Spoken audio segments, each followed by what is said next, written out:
Roku Digital apresenta o audiolivro Harry Potter e a Pedra Filosofal de J.K. Rowling. Narração Jorge Rebelo.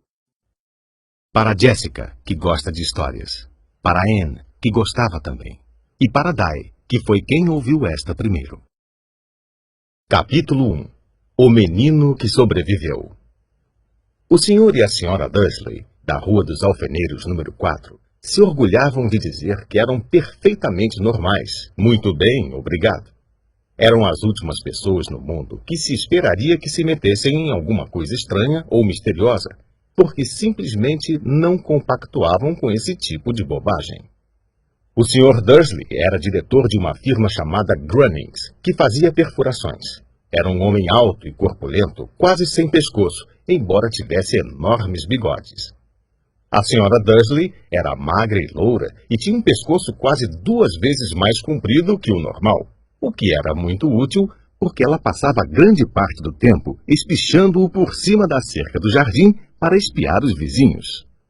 Os Dursley tinham um filhinho chamado Dudley, o Duda, e em sua opinião não havia garoto melhor em nenhum lugar do mundo.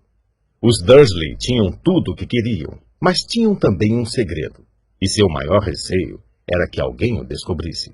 Achavam que não iriam aguentar se alguém descobrisse a existência dos Potter. A senhora Potter era irmã da senhora Dursley, mas não se viam havia muitos anos. Na realidade, a senhora Dursley fingia que não tinha irmã, porque esta e o marido imprestável eram o que havia de menos parecido possível com os Dursley. Eles estremeciam só de pensar o que os vizinhos iriam dizer se os Potter aparecessem na rua. Os Dursley sabiam que os Potter tinham um filhinho também, mas nunca o tinham visto. O garoto era mais uma razão para manter os Potter à distância. Eles não queriam que Duda se misturasse com uma criança daquelas. Quando o senhor e a senhora Dursley acordaram na terça-feira monótona e cinzenta em que a nossa história começa, não havia nada no céu nublado lá fora, sugerindo as coisas estranhas e misteriosas que não tardariam a acontecer por todo o país. O Sr. Dursley cantarolava ao escolher a gravata mais sem graça do mundo para ir trabalhar, e a Sra. Dursley fofocava alegremente enquanto lutava para encaixar um Duda aos berros na cadeirinha alta. Nenhum deles reparou em uma coruja parda que passou batendo as asas pela janela. Às 8h30, o Sr. Dursley apanhou a pasta, deu um beijinho no rosto da Sra. Dursley e tentou dar um beijo de despedida em Duda, mas não conseguiu, porque na hora Duda estava tendo um acesso de raiva e atirava o cereal nas paredes. «Pestinha!» disse rindo contrafeito o Sr. Dursley ao sair de casa. Entrou no carro e deu a marcha ré para sair do estacionamento do número 4. Foi na esquina da rua que ele notou o primeiro indício de que algo estranho ocorria. Um gato lia um mapa. Por um instante o Sr. Dursley não percebeu o que vira. Em seguida virou rapidamente a cabeça para dar uma segunda olhada. Havia um gato de listras amarelas sentado na esquina da Rua dos Alfeneiros, mas não havia nenhum mapa à vista. Em que estaria pensando naquela hora? Devia ter sido um efeito da luz. Ele piscou e arregalou os olhos para o gato. O gato o encarou. Enquanto virava a esquina e subia a rua, espiou o gato pelo espelho retrovisor. Ele agora estava lendo a placa que dizia Rua dos Alfeneiros. Não, estava olhando a placa. Gatos não podiam ler mapas, nem placas. O Sr. Dursley sacudiu a cabeça e tirou o gato do pensamento. Durante o caminho para a cidade, ele não pensou em mais nada, exceto no grande pedido de brocas que tinha esperanças de receber naquele dia. Mas, ao sair da cidade, as brocas foram varridas de sua cabeça por outra coisa. Ao parar no costumeiro engarrafamento matinal, não pôde deixar de notar que havia uma quantidade de gente estranhamente vestida andando pelas ruas. Gente com capas largas. O Sr. Dursley não tolerava gente que andava com roupas ridículas. Os trapos que se viam nos jovens. Imaginou que aquilo fosse uma nova moda idiota. Tamborilou os dedos no volante e seu olhar recaiu em um grupinho de excêntricos parados bem perto dele. Cochichavam excitados. O Sr. Dursley se irritou ao ver que alguns deles nem eram jovens. Ora, aquele homem devia ser mais velho do que ele e usava uma capa verde esmeralda. Que petulância! Mas então ocorreu ao Sr. Dursley que se tratava provavelmente de alguma promoção boba. Essas pessoas estavam obviamente arrecadando alguma coisa. Devia ser isto. O tráfego avançou e, alguns minutos depois, o Sr. Dursley chegou ao estacionamento da Grunnings, o pensamento de volta às brocas. O Sr. Dursley sempre sentava de costas para a parede em seu escritório no 9º andar. Se não o fizesse, talvez tivesse achado mais difícil se concentrar em brocas naquela manhã. Ele não viu as corujas que voavam velozes, em plena luz do dia, embora as pessoas na rua as vissem. Elas apontavam e se espantavam enquanto coruja atrás de coruja passava no alto. A maioria jamais viram uma coruja mesmo à noite. O Sr. Dursley, porém, teve uma manhã perfeitamente normal sem corujas. Gritou com 5 pessoas diferentes, deu vários telefonemas importantes e gritou mais um pouco. Estava de excelente humor até a hora do almoço, quando pensou em esticar as pernas e atravessar a rua para comprar um pãozinho doce na padaria defronte. Esquecera completamente as pessoas de capas, até passar por um grupo delas próximo à padaria. Olhou-as com raiva ao passar. Não sabia o porquê, mas elas o deixavam nervoso. Essas cochichavam agitadas também, mas ele não viu nenhuma latinha de coleta.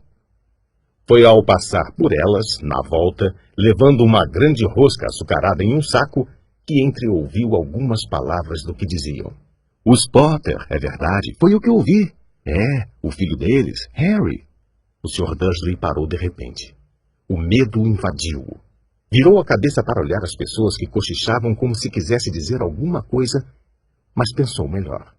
Atravessou a rua depressa, correu para o escritório, disse rispidamente à secretária que não o incomodasse, agarrou o telefone e quase terminara de discar o número de casa quando mudou de ideia. Pôs o fone no gancho e alisou os bigodes pensando. Não, estava agindo como um idiota.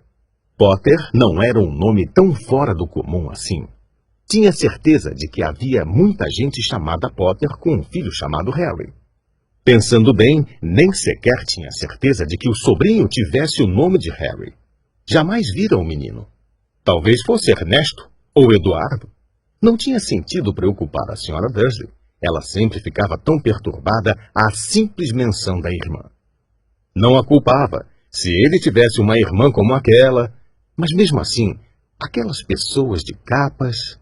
Achou bem mais difícil se concentrar nas brocas aquela tarde. E quando deixou o edifício às 5 horas, continuava tão preocupado que deu um encontrão em alguém parado ali à porta.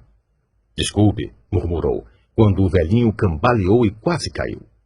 Levou alguns segundos até o Sr. Dursley perceber que o homem estava usando uma capa roxa. Não parecia nada aborrecido por ter sido quase jogado ao chão.